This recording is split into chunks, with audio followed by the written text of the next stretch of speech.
అధ్యక్ష, ముందుగా మీకు నూతన సంవత్సర శుభాకాంక్షలు.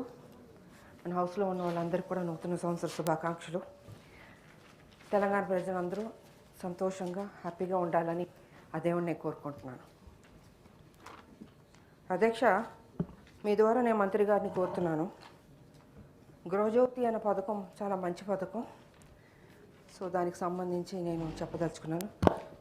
గృహజ్యోతి పథకం కింద 200 యూనిట్ల వరకు ఉచిత విద్యుత్ సరఫరా విషయంలో రాష్ట్రంలోని వివిధ జిల్లాల వారీగా ఎంతమంది అర్హులైన మహిళలకు ఉచిత విద్యుత్ సరఫరా చేశారు? ఈ పథకం అమలు నిమిత్తం రాష్ట్ర ప్రభుత్వం ఎంత ఖర్చు చేసింది? అర్హులైన మహిళలందరికీ ఈ పథకం వర్తింపుకు గవర్నమెంట్ సమర్థవంతంగా అమలు చేయడానికి తీసుకున్న చర్యలు ఏమిటి?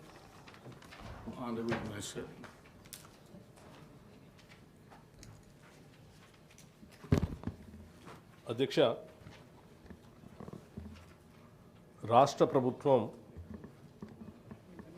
ఈ రాష్ట్రంలో ఉన్న పేద మధ్యతరగతి కుటుంబాలకి పెద్ద ఎత్తున ఉపయోగపడాలనేటువంటి ఒక ఉన్నతమైనటువంటి ఆలోచనతో వారి కరెంటు ఛార్జీలు, విద్యుత్ శక్తికి సంబంధించినటువంటి ఛార్జీలని ముఖ్యంగా ఈ రాష్ట్రంలో ఉన్నటువంటి మహిళలందరికీ కూడా మహాలక్ష్మిలాగా గౌరవిస్తూ